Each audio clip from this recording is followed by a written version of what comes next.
महाराष्ट्र सरकार ने हाल ही में मराठी और अंग्रेजी के साथ हिंदी भाषा को अनिवार्य करने का आदेश जारी किया था। तीसरी भाषा के रूप में हिंदी को अनिवार्य किए जाने के खिलाफ राज ठाकरे, उद्धव ठाकरे खुलकर उतर आए। सरकार ने पहले तीसरी भाषा के रूप में हिंदी को वैकल्पिक किया और अब इससे संबंधित आदेश ही वापस ले लिया है। महाराष्ट्र कोई पहला राज्य नहीं है जहां थ्री लैंग्वेज पॉलिसी का विरोध हुआ है।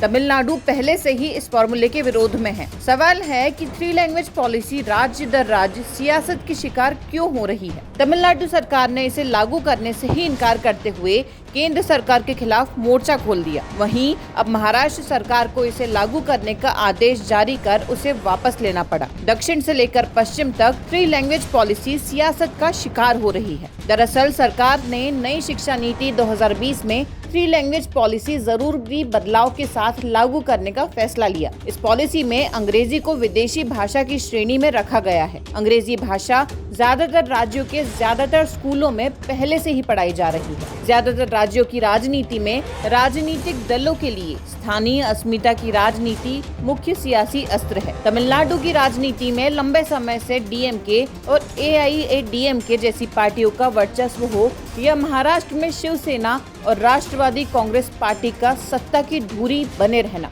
इन सब के पीछे भी लोकल अस्मिता की सियासत ही है। राज ठाकरे की महाराष्ट्र नवनिर्माण सेना ने तो सियासत में कदम रखते ही गैर मराठी लोगों के खिलाफ आक्रामक रुख अपना लिया था, जिसका उसे पहले चुनाव में फायदा भी मिला। हालांकि बाद में मराठी और गैर मराठी की राजनीति कमजोर पड़ती गई और राज ठाकरे की पार्टी भी। तमिलनाडु तो आजादी की ठीक बाद से ही हिंदी विरोधी रहा है।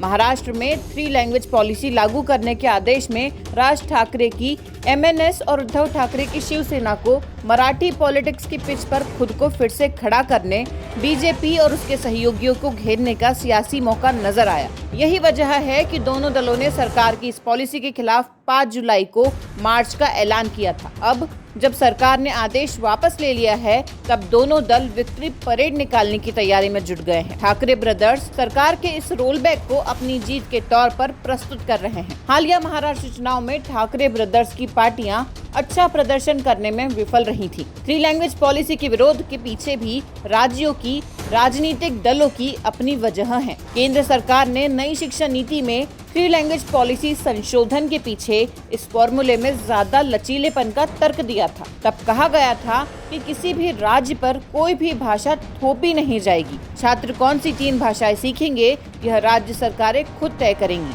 इस प्रावधान में राज्यों को आजादी तो दी गई है, लेकिन एक शर्त यह भी जोड़ दी गई है कि 3 में कम से कम 2 भाषाएं भारत की मूल भाषाओं में से हो। ज्यादातर राज्यों में स्थानीय भाषा के साथ अंग्रेजी पहले से ही पढ़ाई जा रही है। अंग्रेजी को विदेशी भाषा की कैटेगरी में डाल दिया गया है। ऐसे में तमिलनाडु से लेकर महाराष्ट्र तक राजनीतिक दल इसे हिंदी थोपने की साजिश बता रहे हैं। यही विरोध का आधार भी है। स्थानीय भाषा के बाद दूसरी मूल भारतीय भाषा की बात आएगी तो जाहिर है कि हिंदी को ही अपनाना पड़ेगा। तमिलनाडु के लिए तमिल के अलावा किसी दूसरी दक्षिण भारतीय भाषा सिखाने का भी कोई लाभ नहीं है। वहीं महाराष्ट्र में भी अगर तीसरी भाषा की बात आएगी तो किसी क्षेत्रीय की जगह राष्ट्रीय स्तर पर सुग्राह्य हिंदी को ही तरजीह दी जाएगी। थ्री लैंग्वेज पॉलिसी कोई नई बात नहीं है। शिक्षा आयोग ने थ्री लैंग्वेज पॉलिसी का प्रस्ताव दिया था। इंदिरा गांधी की अगुवाई वाली तत्कालीन सरकार ने 1968 में अपनाया था। पीवी नरसिम्हा राव की अगुवाई वाली सरकार ने